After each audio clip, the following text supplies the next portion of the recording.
গ্রামীণ ঐতিহ্য নৌকা বাইচকে টিকিয়ে রাখার জন্য গ্রামের মানুষ এখনো অসম্ভব চেষ্টা করে যাচ্ছে। হ্যালো গাইস, আসসালামু আলাইকুম, দিস ইজ শাহরিয়ার অন্তর ডেইলি ব্লগসে আপনাকে স্বাগতম।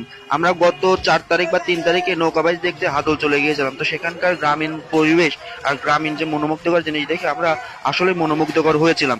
তো এখনো যারা নৌকা বাইচকে ভালোবাসেন বা নৌকা বাইচকে যারা দেখতে চান তারা কিন্তু চলে আসতে পারেন 10 তারিখে শুক্রবারে। হাদলে নৌকা বাইচ প্রতিযোগিতা হবে।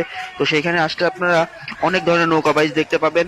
এখানে প্রায় 4 জোড়া নৌকা বাইচ মনে হয় হবে শুক্রবারের দিনকে। আর এখানে না আসলে বুঝতে পারবেন না যে গ্রামীণের যে আবহাওয়া, বাতাস আর গ্রামীণের যে ঐতিহ্যটাকে ধরে রাখতে গ্রামের মানুষ এখনো মরিয়া হয়ে আছে, তার প্রমাণ মিলবে ঠিক এই হাদুলের নৌকা বাইচ দেখতে আসলে। আর এখানে আসলে কিন্তু বাতাসের অন্ত নেই। আমরা কিন্তু সব বন্ধুরা মিলে চলে গিয়েছিলাম। তো চাইলেও এই শুক্রবার আবার চলে আসতে পারেন। তো কিছু মাঝি মাল্লাদের গান শুনুন, আপনারা শুনলে এমনিতে মন ভালো হয়ে যাবে।